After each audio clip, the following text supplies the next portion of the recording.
Alright guys, so this video is probably going to be a long one, but I know a lot of people struggle with projectile motion, so this should be a really helpful video on that. So let's just begin. Alright, so this problem is a car traveling at 30 meters a second, okay, in the x direction. It drives straight off of a 150 meter cliff. How far will the car go before it hits the ground? So almost every single time I do one of these kind of problems, projectile motion, and just a lot of times in physics, but especially projectile motion, I'm always drawing a diagram. Literally always. So I'll just draw it right here. So this is our 150 meter cliff right here. All right, so that's how tall the cliff is, and the car is traveling at 30 meters a second in the x direction. So there's a car right here, and it's going this way, and I don't know why they're driving off the cliff, but we're driving off the cliff. So look, how far will the car go before it hits the ground? So whenever we deal with projectile motions, we're always dealing with stuff in the x components and y components. Always separate stuff into x and y components. So the reason why it says an x direction is because that's our x component. And just a key tip, whenever we're dealing with anything projectile motion, the x velocity is always constant. Technically, with air resistance, it should be decreasing a little bit, but we don't account for that in these kind of problems to make it easy for you guys. So, in your high schools do that, and the AP test will do that as well. So, you just have to deal with a constant velocity, and a constant velocity means there's no change, which means that the acceleration is zero. So, that's just something that's normal for all problems, and you'll see that come up as we do all these problems today. But yeah, so we have our velocity final and initial is going to be 30. Now, our initial velocity downward, right, is 0.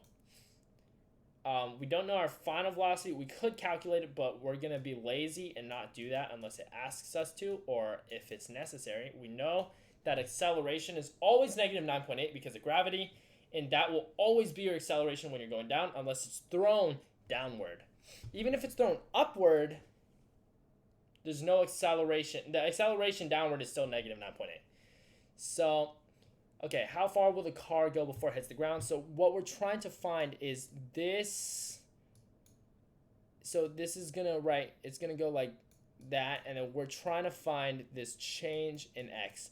That's what we're trying to find. So how are we going to do that? Well, we have, let's see, we have initial velocity for in the y component. We have initial velocity, we have acceleration, which is gravity, and we have change in y.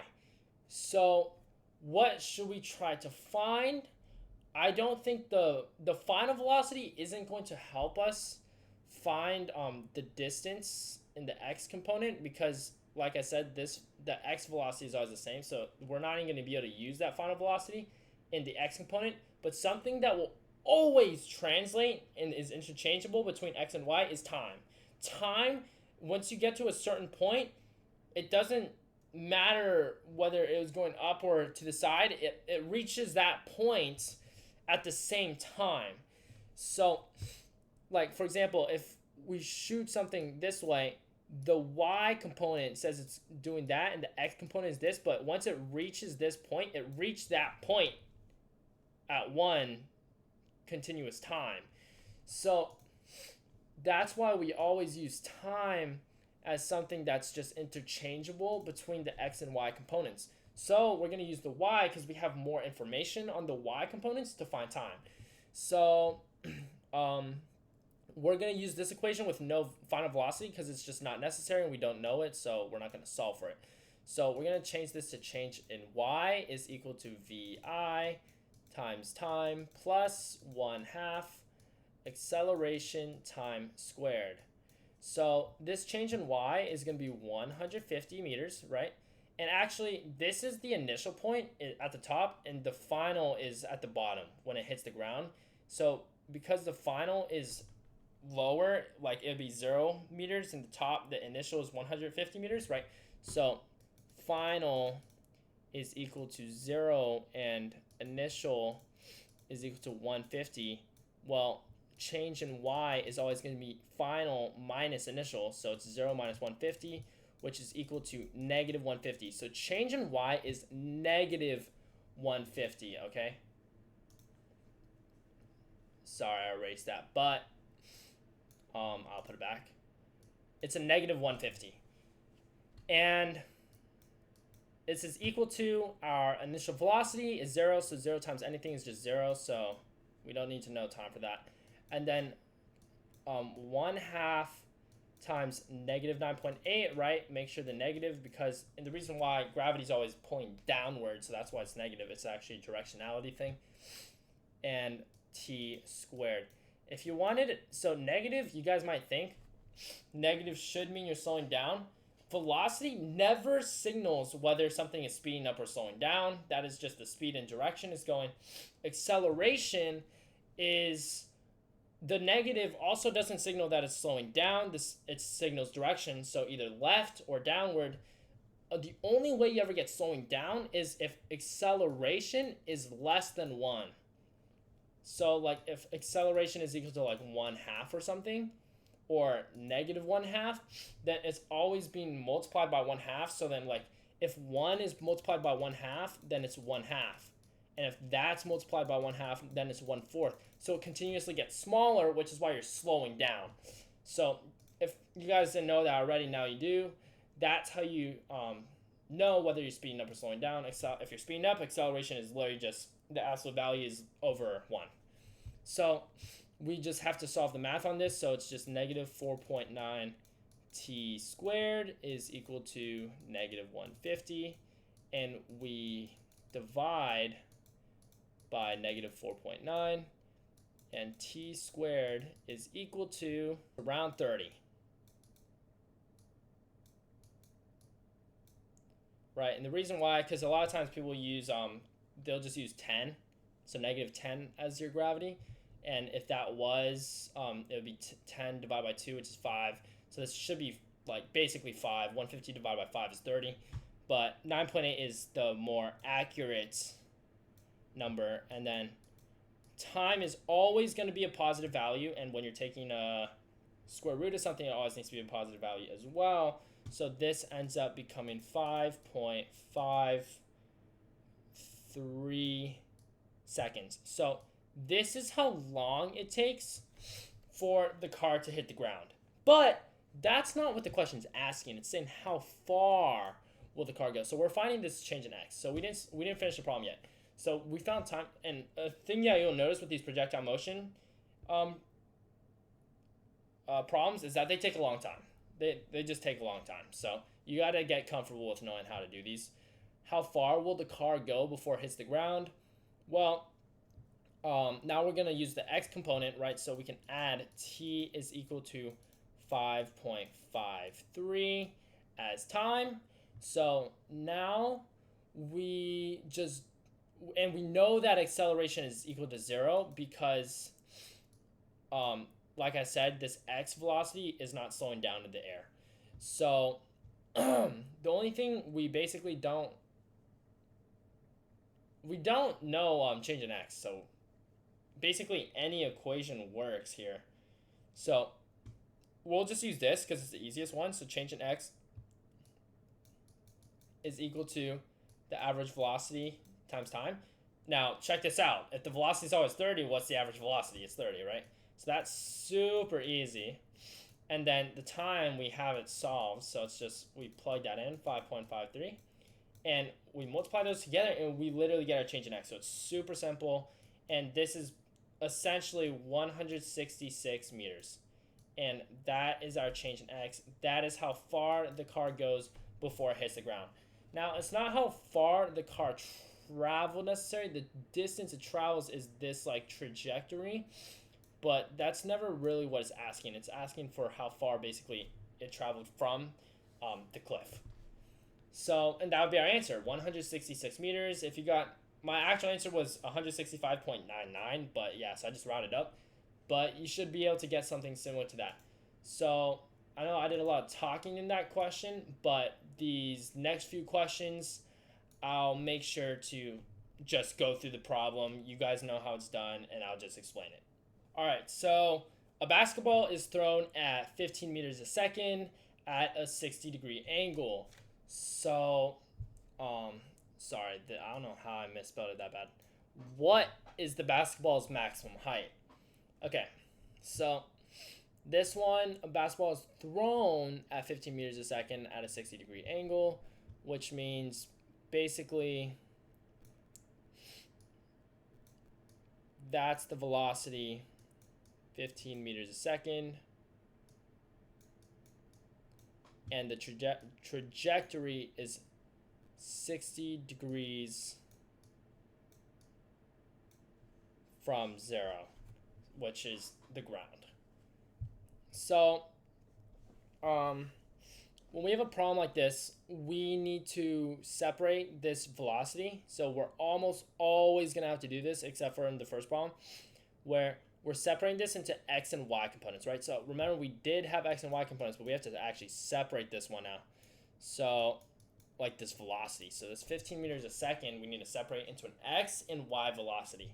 So the way we do that is this is our y velocity and this is our x velocity, okay? So our x, hopefully you guys know how trig functions work. If you don't, I'll eventually make a video on that, but for most, what you gotta know is SOHCAHTOA, right? So SOHCAHTOA. If you don't know what that is, just search it up. And this is just sine. This stands for sine is opposite over hypotenuse, cosine is adjacent over hypotenuse, and tangent is opposite over adjacent. So we'll see how that goes here. So x is adjacent to this angle, right? This angle is touching here.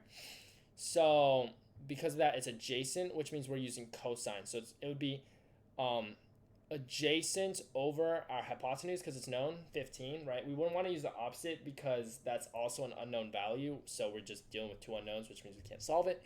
So we're going to be doing, this should technically be opposite, right, and adjacent, right? X is adjacent over 15. Our hypotenuse is equal to cosine of 60 degrees. And make sure your calculator is put into 60 degree. I'm not 60 into degrees. You always want to be in degrees when you're using physics, unless you're taking physics C, which is calculus based. But if you're taking algebra based, then you're using degrees. So whenever this is the case, right, x over, so adjacent over hypotenuse is equal to the cosine of our just degree.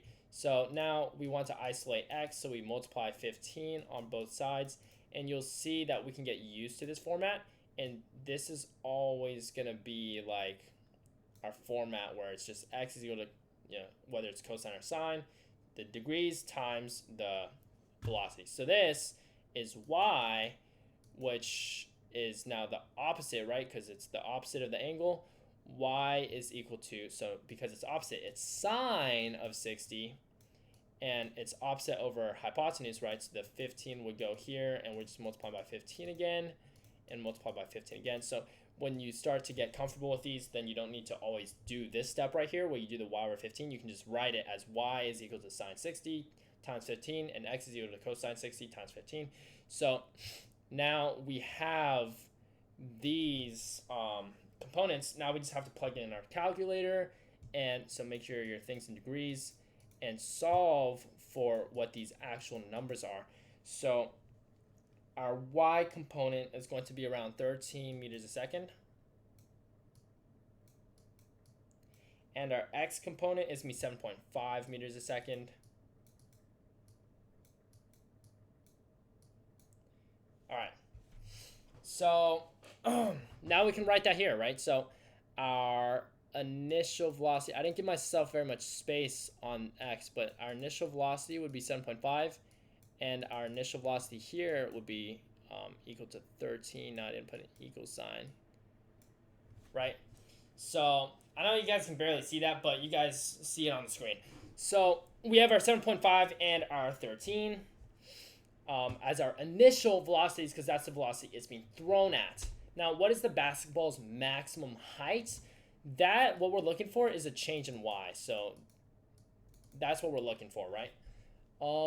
Because of that, we are going to know that when this basketball reaches, so right, if we're going like this, it's being thrown here, right, 15, and it eventually reaches the maximum height. When it reaches the maximum height, we've talked about this in a previous video, I think it was the last video, where at the maximum height, the final velocity, or not really final velocity, just the velocity here is 0. Okay, and when we're talking, if this is the initial point, then this would be the final velocity, and then this problem is dealt as the final velocity, which is equal to 0. But if we were going from this point, the max, to here, then this would actually be initial, and this would be final, right? Because you're just going from one place to another. But regardless, the velocity at the maximum height for anything is going to be 0, because it's the changing point from going up to finally coming down, so it stops for a second in the air, where it's not moving up or down.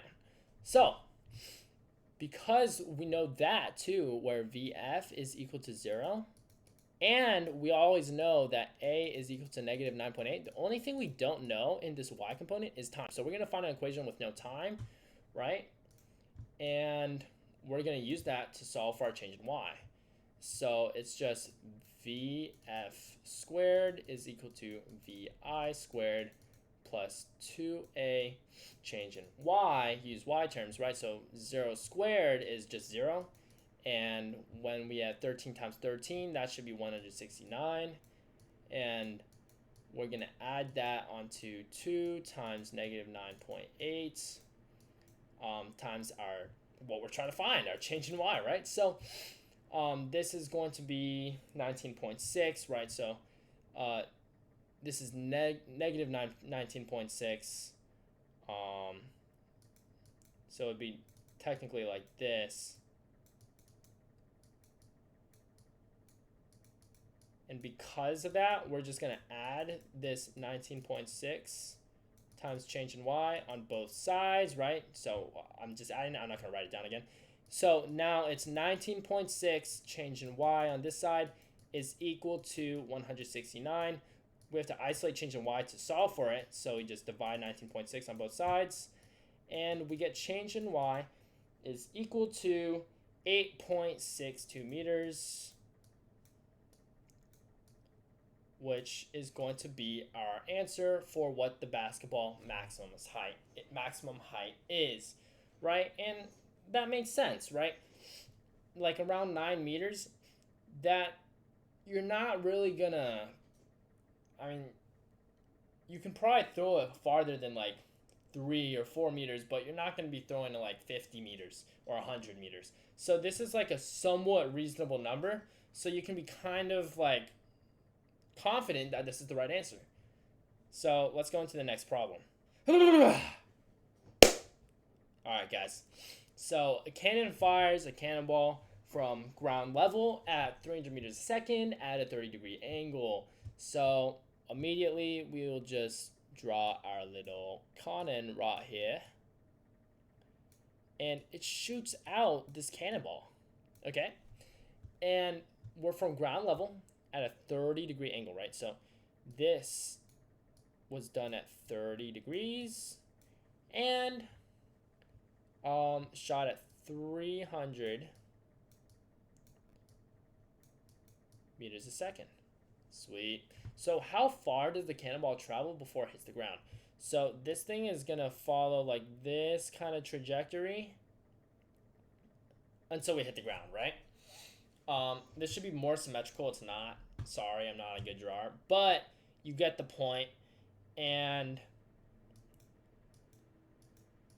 this is our maximum height, where our right, our velocity is equal to 0. All right, so you guys know that this is going to be the trajectory. This is what we're trying to find right here, is this change in x, right, from the cannon, like where the cannon shot, to the ground where it lands.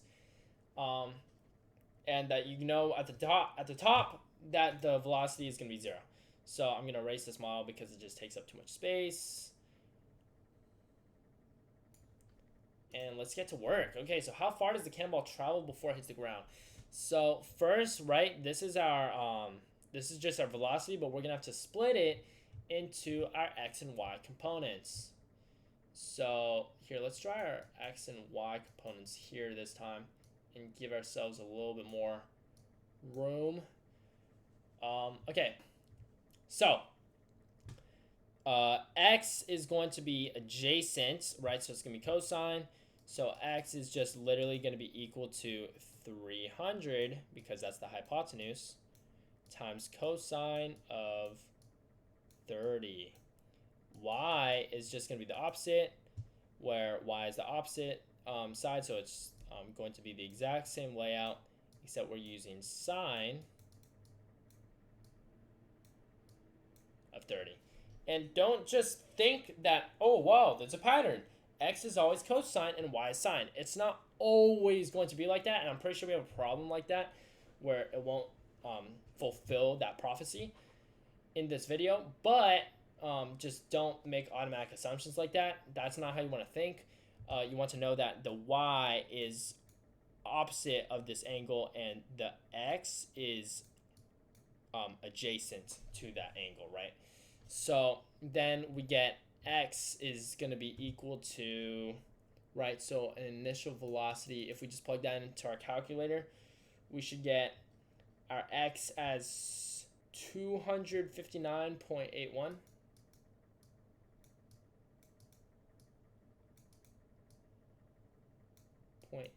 meters a second, right?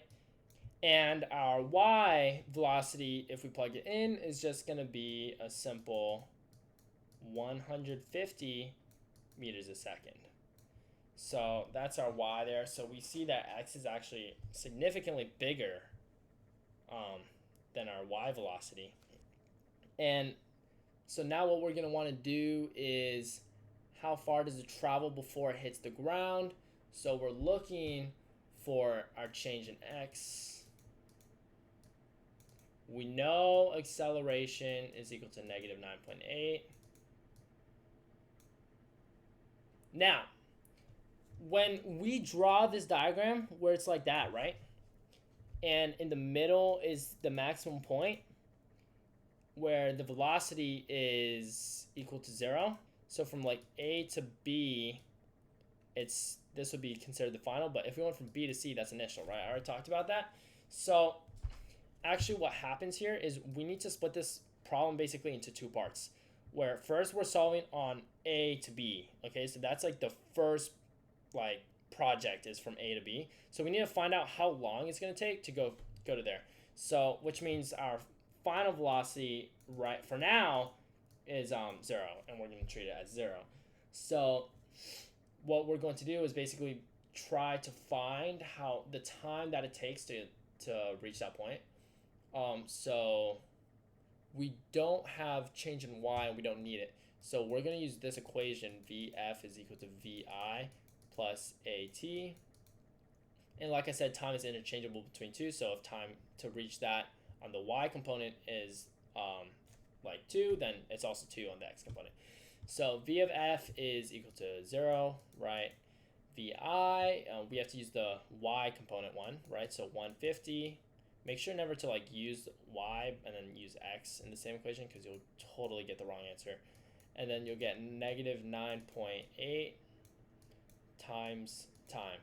So this one we can just this would be treated as minus 9.8t. So we're just gonna add 9.8t on both sides, right? So we get 9.8 positive 9.8t is equal to 150, and we divide by 9.8, which brings our time to be 15.31. The time that it took for this to go to B, to point B, it's going to replicate that. So it's going to take the exact same amount of time to go from B to C. The whole thing is going to take 30.62. It would be double 15.31, but just 1/2 of it, right, would just be 15.31. Okay, so what we're going to do now is literally just solve for this change in x. So this is the time it took for 1/2. We're going to multiply by 2 to get our actual time. Right? Okay, so that's our time, our total time. And our acceleration on the x is always 0, right? In the air, it's always 0. So now now we have this much information. We can actually solve for this change in x. So I'm gonna erase this, and we're just going to solve for this change in x.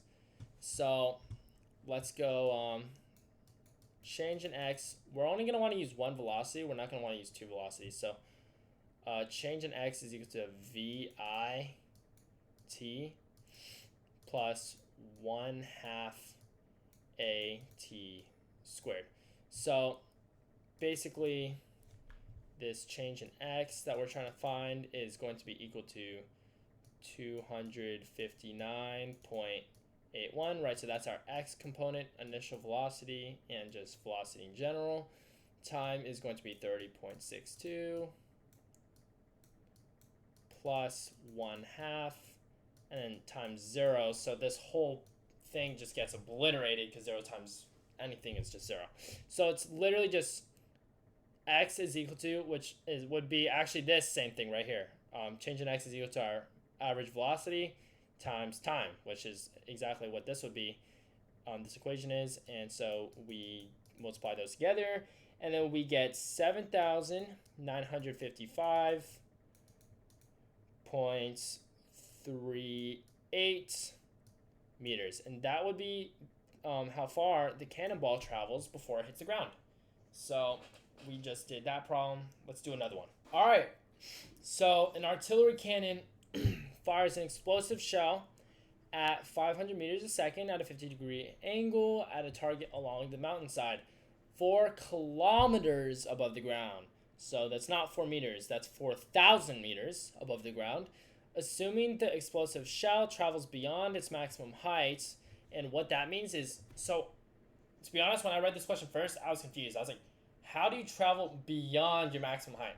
So when this cannon shoots something like this, it's going to go like that. And then there's a cliff here that's 4,000 meters tall. And this is the maximum height. So that's what it means. Basically, there's a 4,000 meter point here and a 4,000 meter point here, right? So it says beyond the maximum height, so we're looking at this one. If it was prior to the maximum height, it would be this one. So I hope that clears up any confusions for you guys, because I was a little bit confused when I was reading the question. But that's what it means. It does not mean that it's going above this maximum height. It just means we're going past it. So there's 2 points always, and we're going to the second point. Also, something you can conclude from this is that this 4,000 meters is not the highest that it will end up. So almost a little mini way that you can check you're doing your math correctly is if you use your numbers that you come up with and you solve for this change in y right here, and it is less than this 4,000 right here, then you can be sure you're wrong because it's not going above the maximum height. What we're doing here is we are cannon 500 meters a second, and this angle is 50 degrees, right?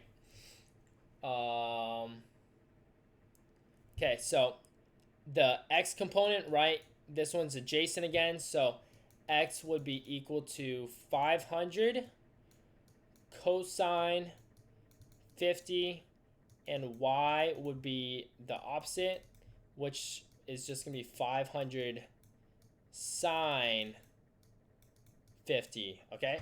So let's get our x and y components written down here. Sorry, I made that bad. And y components made right here. And when we solve for x and y, these are the initial velocities because this is just when the cannon explodes. Then our x is going to be equal to 321.4 basically. And our initial velocity just in the y component would be 383.02.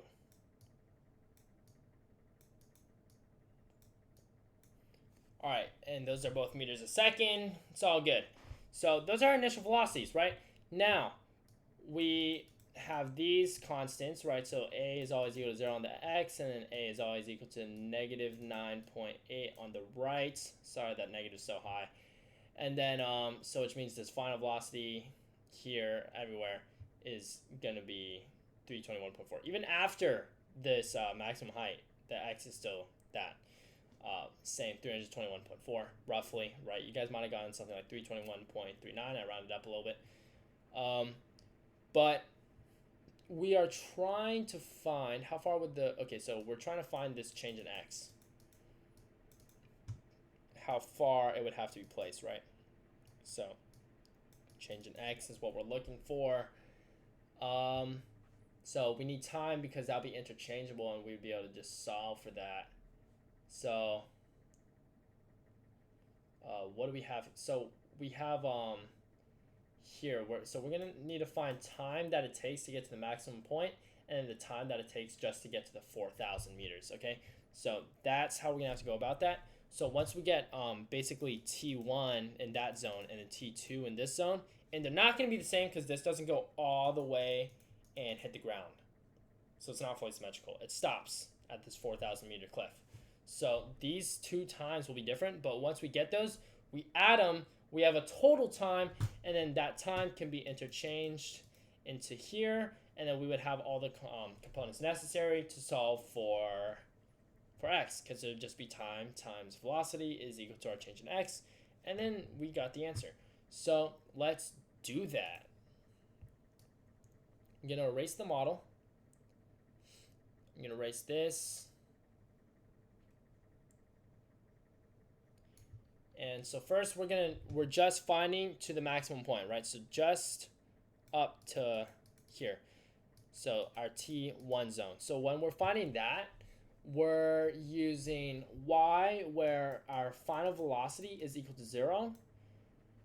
And yeah, we're looking for time here. So our T1. So we do not have the change in y, which is fine. So we just don't need that. So VF is equal to VI plus AT,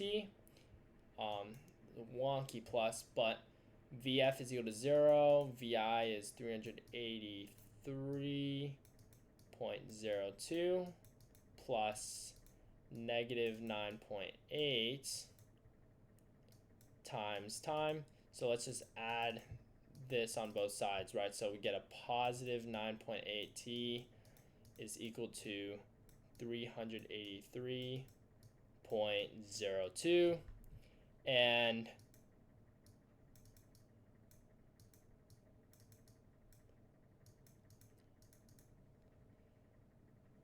that is going to make our first time 39.08 seconds.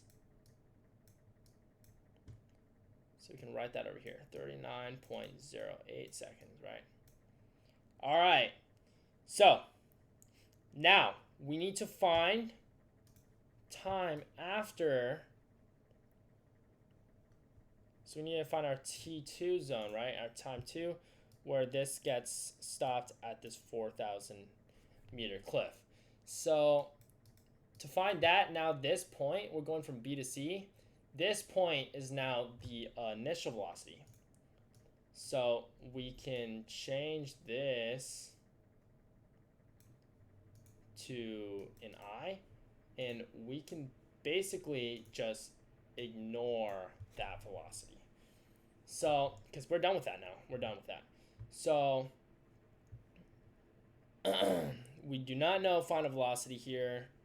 We're not going to solve for it. So, instead, we're going to solve for because change in y is, we've always been working from the ground up. So, we always just get the total change. But that's not what it is, right? So, this is 4,000 meters.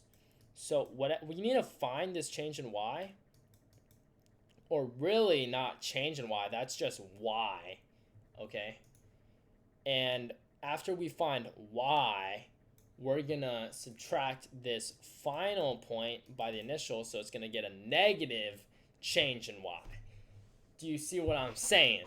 So let's just do the math right now and see what's going on here. So we're going to try to find y. The way we're going to do that is we're not actually done with this BI yet. Sorry. We're going to do change in y is equal to 1/2. It's just 383.02 because plus 0 is just, same thing. And times the time that we got. So 39.08 seconds to get there, to reach this point. And that's not actually changing y, it's just y. So our maximum height is going to be equal to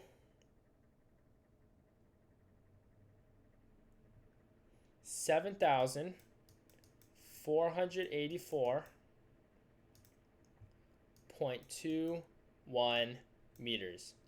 So that is how big this maximum height is right here. So the change in y is going to be the final minus initial, which is going to be 4,000 minus this, which is going to get us a negative number. And that negative number is going to be negative 3,484.21. Right? Cool. Sorry, I should have been able to do that in my head. I don't know what I'm doing. That was easy math. All right. So that's our change in y now. So we're going to write that down.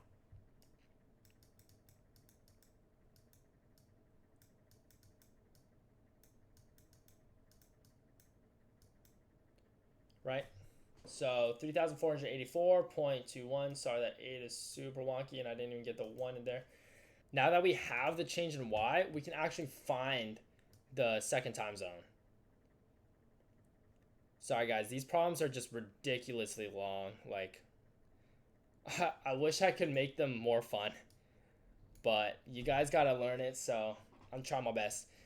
So here this is our new initial velocity. We don't have final velocity and we don't need it, so we're gonna use the equation without final velocity. We're just gonna use change in y is equal to vi t plus 1/2 a t squared. So change in y, right, is our 3,484.21 is equal to our initial velocity, which is just 0 because we're starting here. And at that point, velocity is always equal to 0. So 0 times anything is 0. Plus 1/2 negative 9.8 is the acceleration of gravity, and then t squared.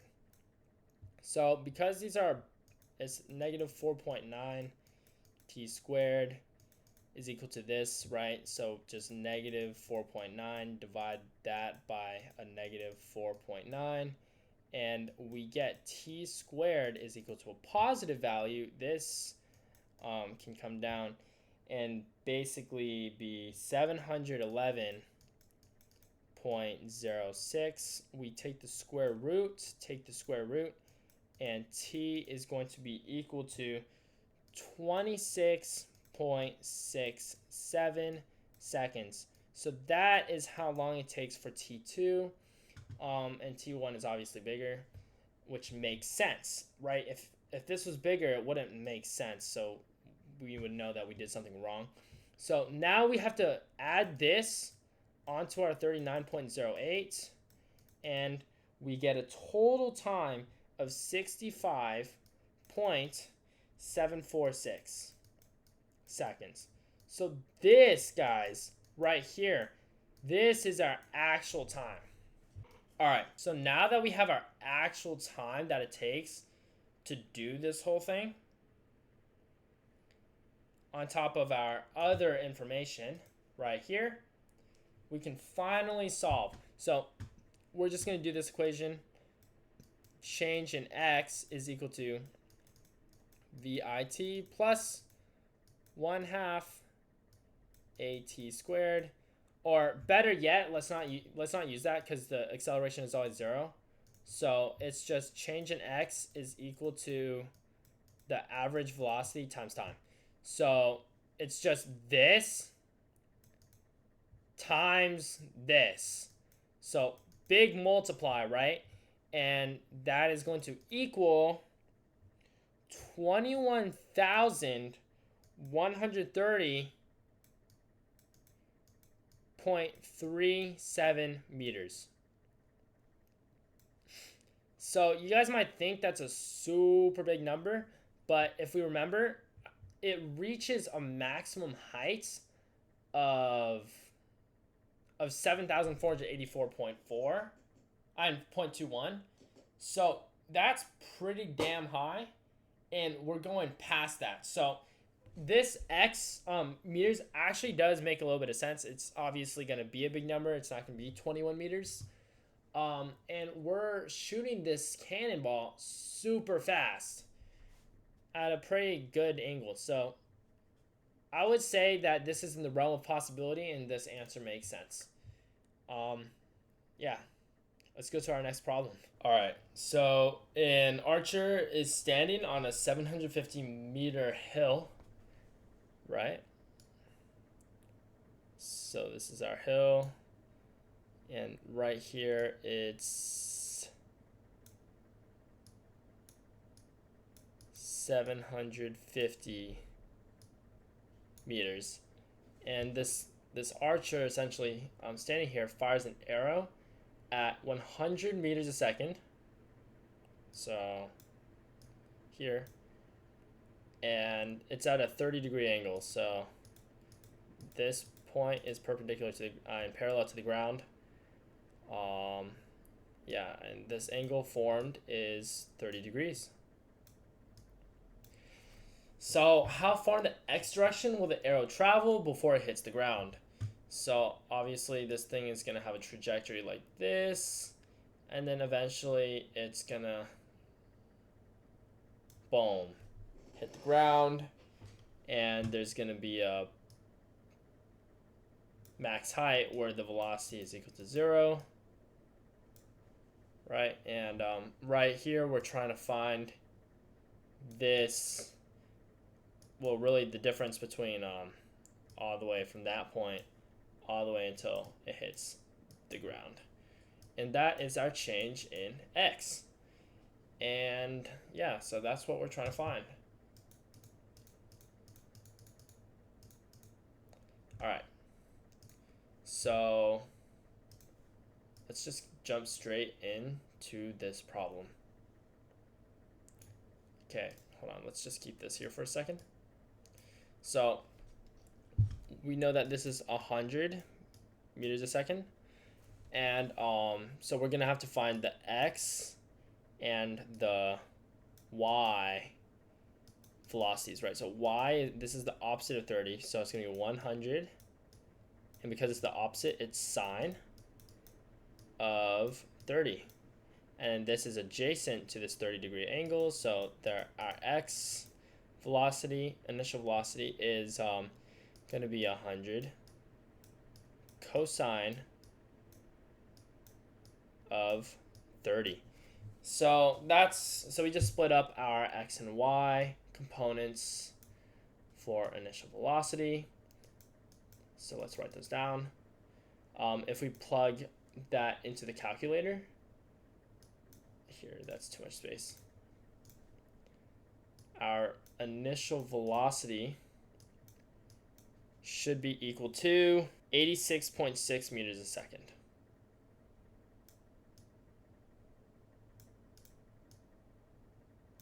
meters a second. And then our initial velocity on the y component is going to be equal to 50 meters a second.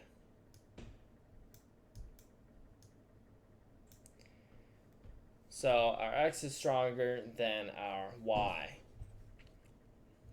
Now, we know that the x velocity is always going to maintain its speed, so it's going to be constant, which means the acceleration will be 0.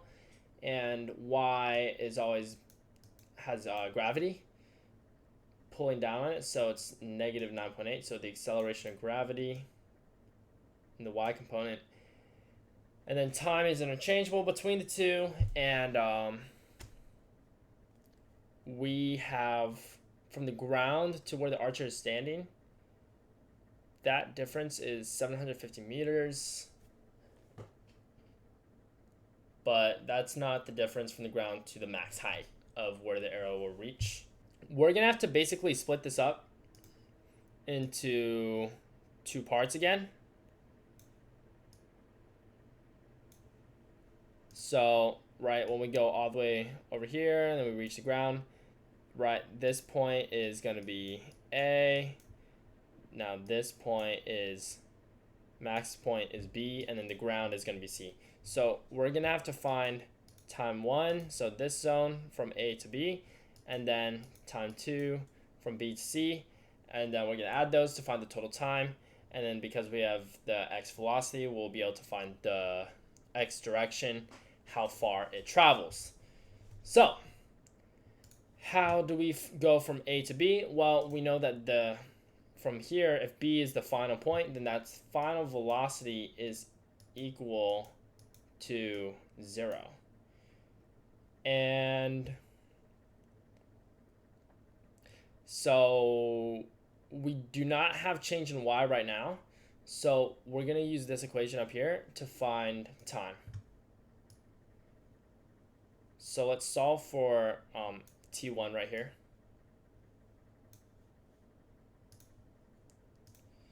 And how we're going to do that, we're just going to use this kinematics equation. V of f is equal to vi plus at.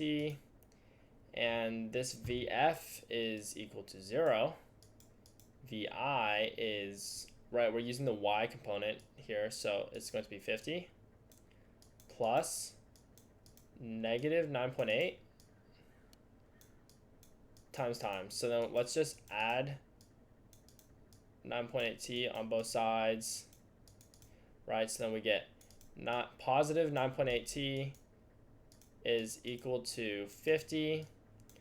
So time is going to be roughly 5 seconds, a little bit more than that. So time is equal to 5.1 seconds. So this is the time that it takes to reach the max height, right? So that's our T1, our time 1 zone. Let's write that down here. But that is not our total time. That is just to the max height. So what we're going to have to do now is find the time that it takes to go from the max height all the way down to the ground. So our time 2 zone. So let's do that real quick. All right. So in that case, for max height all the way to the ground, this is now the initial velocity. So let's change that. This right here.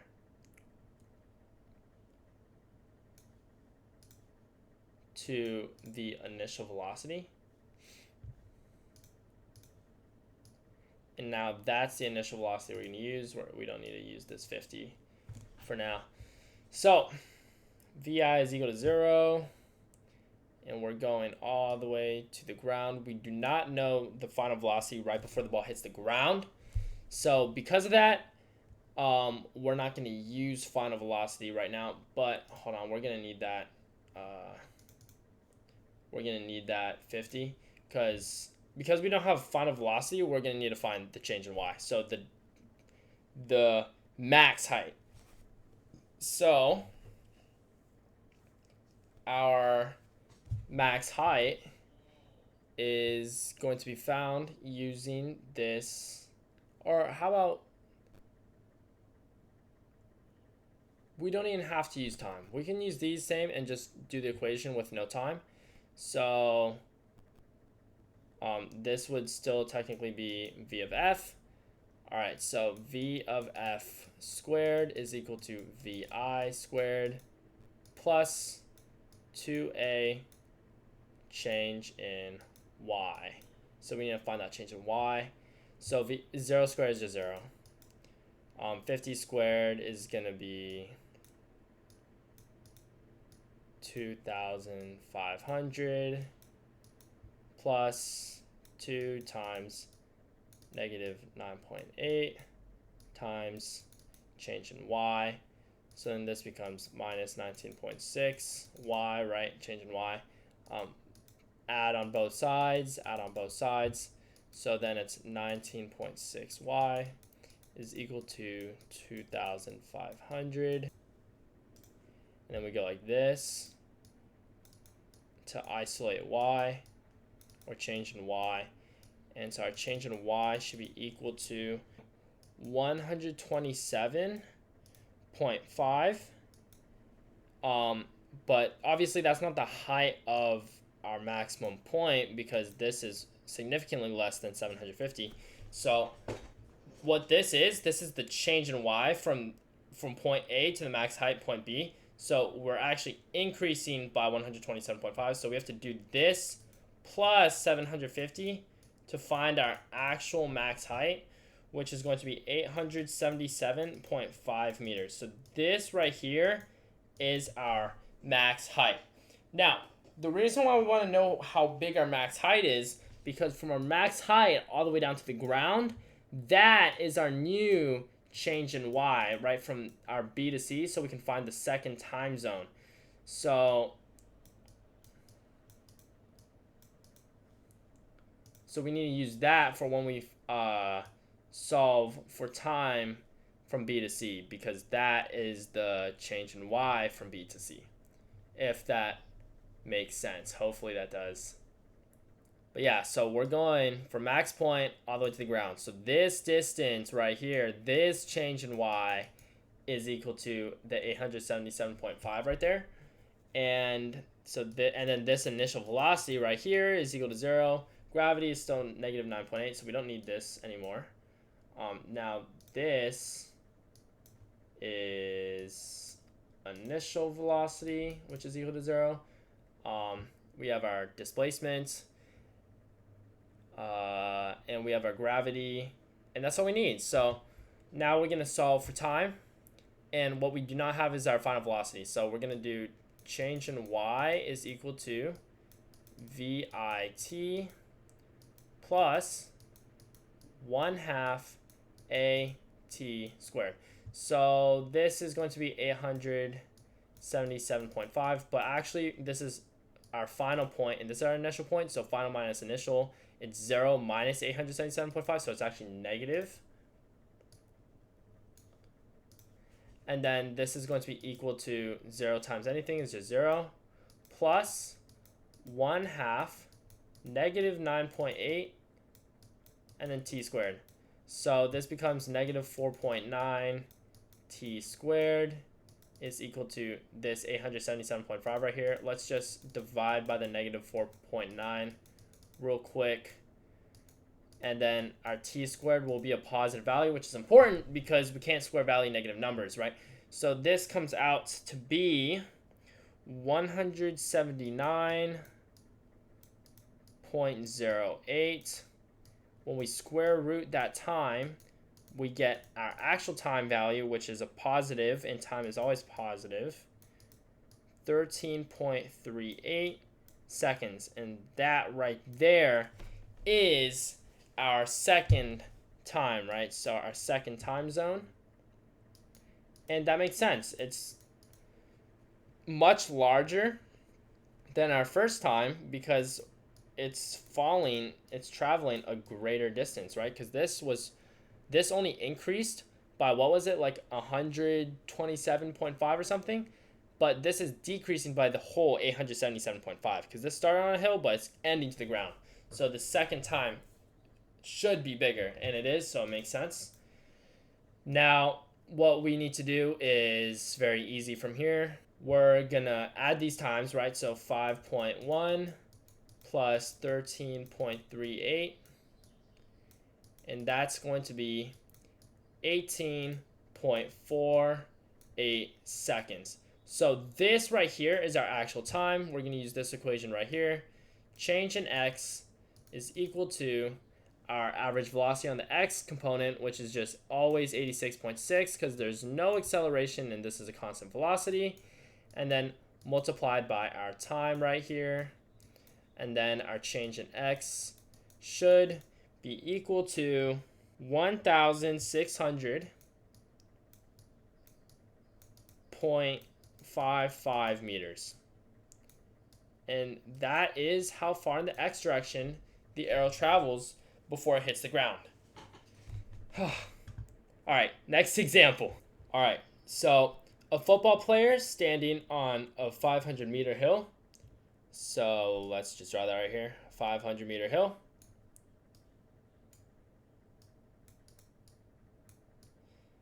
This guy is going to throw the ball to another football player standing on a 200-meter hill, so not even half as big.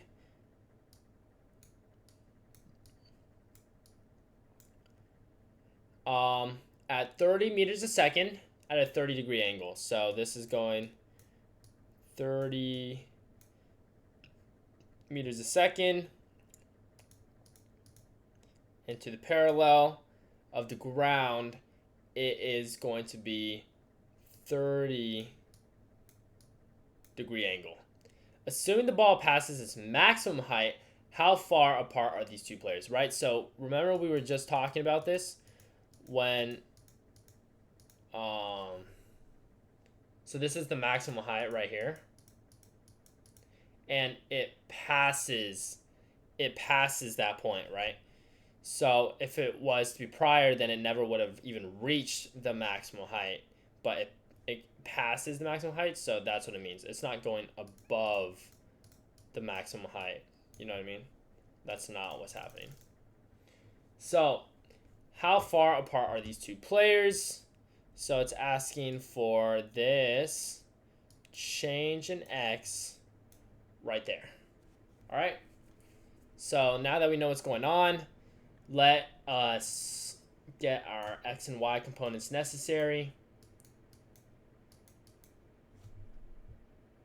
So our x is going to be our x velocity, right? This guy is cosine of 30, so it's going to be 30 cosine of 30. So x is equal to 30 adjacent, so cosine of 30, and that value is 25.98 meters a second. And then in the y component, it's just going to be the same thing, but using sine. So 30 sine of 30, because this is the opposite of that angle. So, and then when we plug that into the calculator, and make sure this is always in degrees, guys, then we should get 15 meters a second. So now what we got to do is, this is our point A, this is our point B, and this player right here is point C. So first we need to find the time that it takes to go from point A to B. So let's fulfill the rest of our components. Acceleration on the x part is always going to be 0 because it's constant velocity of 25.98. This acceleration on the y component is always going to be gravity, so negative 9.8. And we have, when we're going from A to B, this velocity here is going to be 0 on the y component, and time is interchangeable. So what we're trying to find is just time here. So we don't have change in x, so we're going to just use this equation. V of f is equal to vi plus at, right? So we have 0 is equal to 15. So we're using all the y components here. times negative 9.8 t, right? So we add that 9.8 t on both sides to get a positive 9.8 t is equal to 15. And this should be probably like 1.6 something, 1.7 something. Let's see. Oh, okay. So it's 1.53. So I rounded a little bit too far up. So that is our time right here. And so that is from A to B. So to our max point. So that would be our T1, right? Our first zone, 1.53 seconds. We need to find the height of this max height so that we can find the second time zone. So we're going to need to find that height. So we're just going to do the same thing, but no time. So V of F squared equals VI squared plus 2A change in Y. So 0 squared is equal to 0. 15 squared should be 225 if I'm not mistaken. And then what we're going to want to do is add 2, negative 9.8, and our change in Y. Okay, so now this is going to be minus 19.6, change in Y. So we're just going to have to add that on both sides, right? Where we can get a positive 19.6y is equal to 225 divided by 19.6 divided by 19.6, and our change in Y is going to be equal to 11.48. 11.48 meters is going to be our change in Y. So that is not the max height, right? Otherwise, that'd be all the way down here. It's the difference from how far he throw it, A to B. So, because this is the final, and this is the initial, and this is a positive number, so it's final minus initial, so it's from B to A. So this B is 11.48 meters greater than A. That's what this triangle means. It's the difference in the height. All we have to do then, because B is greater, is add to 500. So change in Y is ultimately 511.48 meters. So now that we have that, we can find our second time from B to C. And now when we're going from B to C, this is the initial and this is the final. So because of that, this is our maximum height, and the change in Y is going to be from that point minus 200, or really 200 minus 511.48, which is going to get a change in Y of negative 311.8, right? Or 48, sorry. So now let's find an equation to find time. So we don't know the velocity right before this guy catches it, so let's try to use no final velocity. So change in Y is equal to initial velocity times time plus 1/2 AT squared. And this is going to be negative 311.48 is equal to an initial velocity, right, which is at the top, which is 0. So 0 times anything is 0. Plus 1/2 the gravity, acceleration of gravity, and t squared. So these are both negative, right? So it's negative 4.9 t squared. We can just divide by the negative 4.9 on both sides. And we're going to get t squared is equal to a positive value, which is very important. And that's going to be 63.57. And we take the square root of that, which should be 7.97.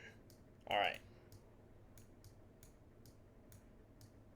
So that is the time it takes for from B to C, from the max height that it reaches all the way to the second player.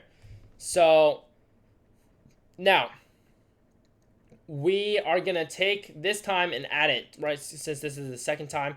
So 7.97 plus the 1.53 is going to bring a total time of 9.5 seconds. So this right here is the total time it takes from A to C. And because our X time is interchangeable, this time can be an X component, and our velocity on the X component is constant. Use this equation right here, right, as always, with our average velocity times time. Since it's always the same constant velocity, that is the average velocity, and then times our 9.5 for time, which is going to make our change in X, or how far apart these two players are, is going to be 35.48 meters. And that is the answer. If you guys have any questions, comment down below. Any needs clarifies, but those should be all the types of problems that you would ever see with projectile motion. So, see ya.